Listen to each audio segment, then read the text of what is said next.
Today's video is we're going to discuss Facebook groups, chicken groups, guinea groups. My first thought, chicken groups, you got to take those with a grain of salt. Yeah. Guinea groups I have found to be very helpful.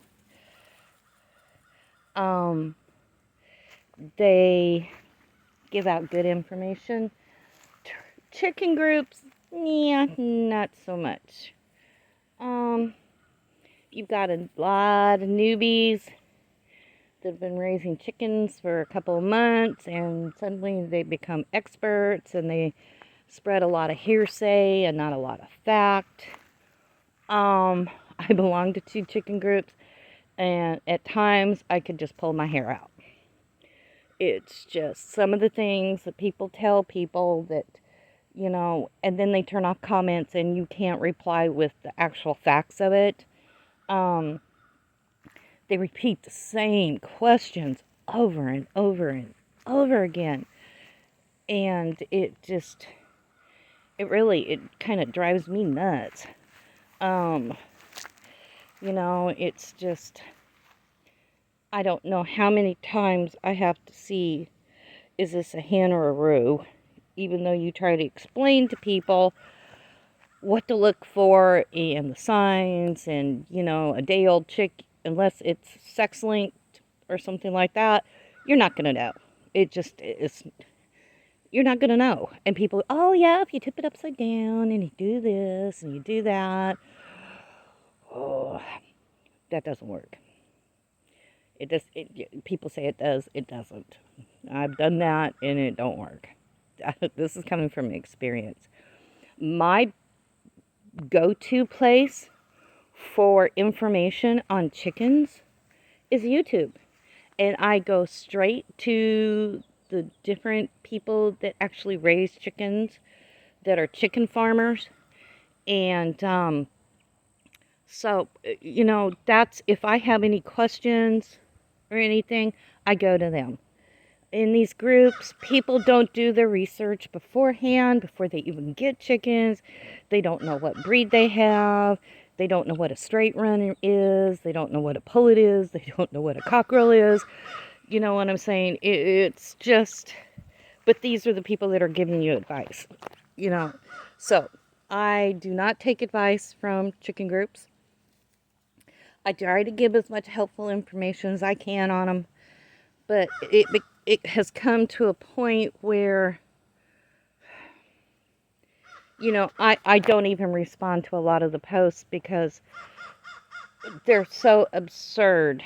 How many times can you tell people that it takes anywhere from 18 to 28 weeks for a hen to start laying? But you'll see that question this time of year constantly. Nobody scrolls back to check the old posts. I get tired of repeating myself. It's just, these groups are very frustrating to me. I try to help people as much as I can. That was the whole point of joining. But you get a lot of people that are giving bad advice that really don't, they're not chicken. They just, they got 6 chickens in their backyard and now they're an expert. You got to take what they say with a grain of salt. That's just the facts of it, It's frustrating. But I find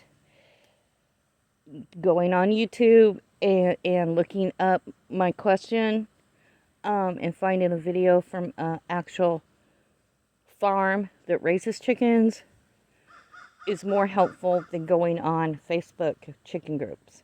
Like I said, the Guinea ones, I haven't had any problems with. They were very helpful, because I'm not familiar with guineas. I've read up on guineas, but it's getting to the point where people are starting to come into the Guinea group, and you're getting people like it's in the chicken group that don't do the research, and they're giving advice.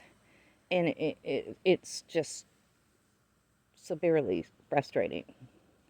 I mean, I'll give you a prime example of the chicken groups. Now, picture these questions being asked about about 10, 15 times a day. In the springtime, you go through, is this a hen or a roux season? And then in later spring, early summer, can I put my 6-week-old chicks out to free range season?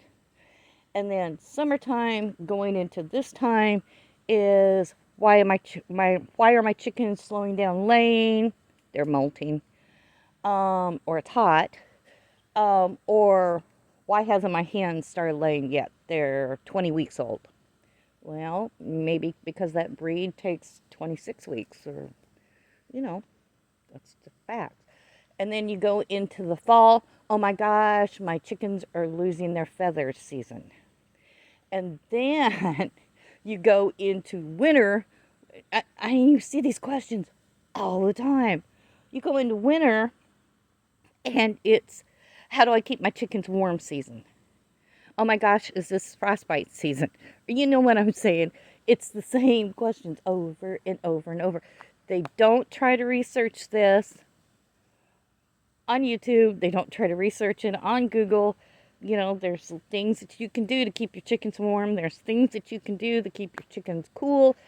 There's, you'll know why if you listen to somebody that raises chickens.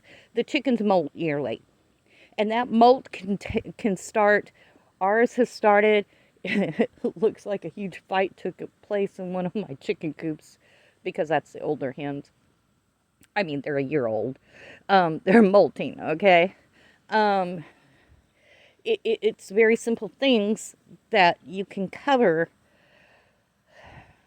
in YouTube videos. So, my opinion on Facebook groups, I love my Guinea group. Get a lot of good information. Chicken group, not so much. It's, like I said, you take what they say with a grain of salt, because these people are starting to raise chickens in their backyard 6 months ago, and they have become chicken experts. So, it drives me crazy. But anyway, that's just my opinion. You may have a different opinion on it, but yeah. So, if you're in a chicken group or thinking about joining a chicken group on Facebook, I would take what is being said, unless somebody says, hey, I've been raising chickens for a blank amount of years. This is what it is, whatever. I would take it with a grain of salt.